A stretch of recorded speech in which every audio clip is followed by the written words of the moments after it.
nga ndërhyrjet e trupave serbe dhe barbarizmave të Miloševićit, kjo është një dhimbje shumë e madhe, por që mendojmë se është dhe një shpresë për të ardhmen. Sigurisht, pa gjak liria nuk fitohet, pa sakrifica liria nuk fitohet.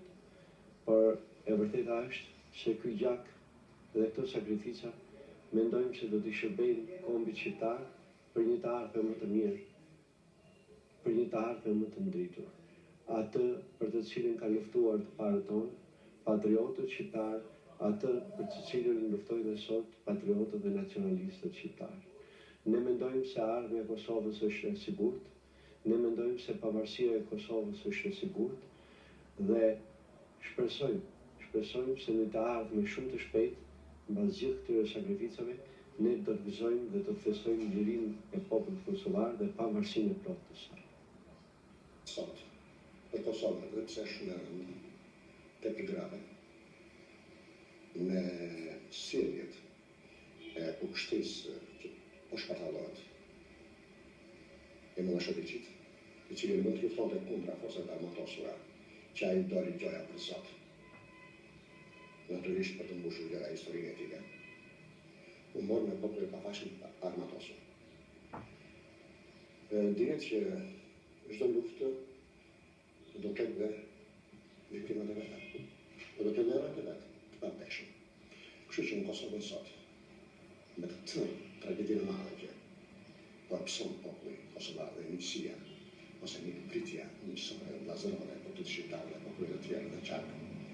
Ballkanit, edhe për te, Ballkanit gjithë Europës, duke se organizuar me fatkeqësinë e madhe të popullit kosovar, unë e shoh si një shpresë që në fund të fundit, sot NATO-ja, Amerika edhe popullit të tjerë përparimtar, do të japin drejt Kosovës që ajo të vendos, që ajo të sulmoj vetë, si zonë e den e trevës kosovare, e trevës dardanisë, e historisë saj, e cila është mohuar padrejtisht.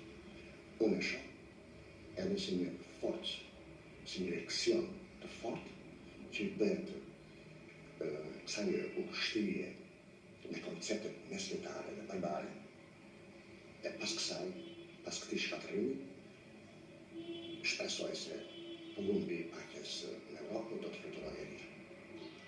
Një nga pika më tragjike, sot për sot kjo tragedi ka arritur kulmin dhe ka përfshirë gjithë mediat botërore. Por, tek shqiptarët, Kosova tani më nuk është një tragedi, është një shpresë. Shpresë sepse u ruajt një identitet, u pohua në kulturë, u pohua në një qendres, dhe për masat që mori, konflikti ishte për masat e dy kulturave, e dy qytetërimeve. Më së fundi, u desh të paguhej shumë, gjak, dhunë, por brenda këtij gjaku dhe kësaj dhune, në këtë fund shekulli ne shqiptarët shohim dritë. Shohim dritë se si konflikt qytetërimesh Kosova po del në anën e qytetërimeve që kanë mbijetuar. Në anën e identiteteve kulturore, demokratike dhe qytetërimeve që janë mbi dhunën, mbi gjakun, mbi nacionalizmin, janë duke ja dalë mbanë dramave ballkanike, ose mund të themi epilogut më tragjik që pati ky shekull me gjithë luftrat botërore, me holokaustet, me kampet e me të gjitha.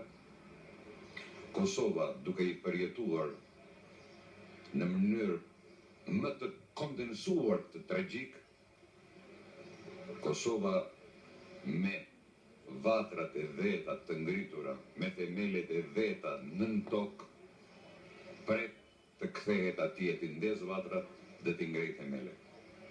Kjo është shpresa jonë dhe besoj që nuk do të na zhgënjej. Të flasësh si dëshmitar drejt për drejt apo i tërforti një shfarosi. Nuk ka emër tjetër. Është një shfarosi e cila po godet pa diskutim atë që unë e quaj shpeshherë kryekështjella mbrojtëse e kombit shqiptar, që është Kosova dhe pra për ta them edhe Dardania më shpesh.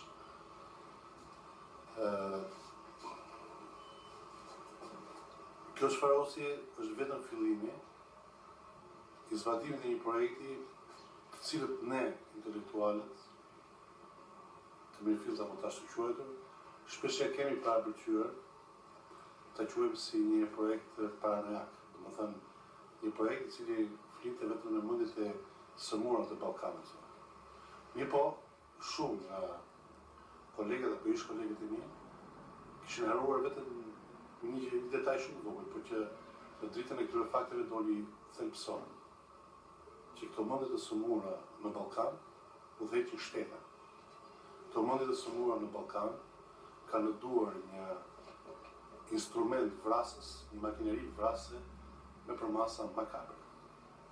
Dhe pra, shpesher një lloj kozmopolitizmi i importuar, sidomos nga vendet të cilat kanë patur një kulturë nacionale solide, të shtresuar shekuj pas shekush, me viktimat e tyre, me martirët e tyre, me trimëritë e tyre, dhe pra që këto shtresime kanë krijuar baza, themele të patundshme në jetëve të këtyre kombeve, të cilat i lejon vetes luksin të janë edhe kozmopolit, u importuar në Shqipëri dhe për fat keq, kjo kulturë importuar hyri shumë në modë. Dhe shpirtërisht shqiptarët, falë edhe këtij parashtrimi të gjërave, kësaj analize të gjërave, janë gjetur në befasi.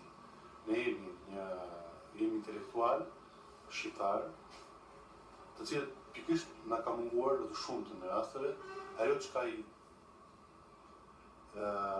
çka ka ndryshe intelektuali, nëse është intelektuali nga të tjerë. Pra mundësia për të parë më larg. Me të shtim shumë madh do të pohoj sepse këtë fakt, sepse ne vendeshim me një miopi të tmerrshme të atyre që do të ishin larg pamësit e kombit.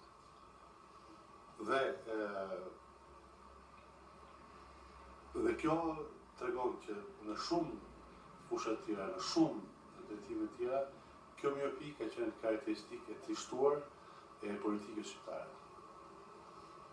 Edhe një pjesë të madhe të inteligjencës shqiptare.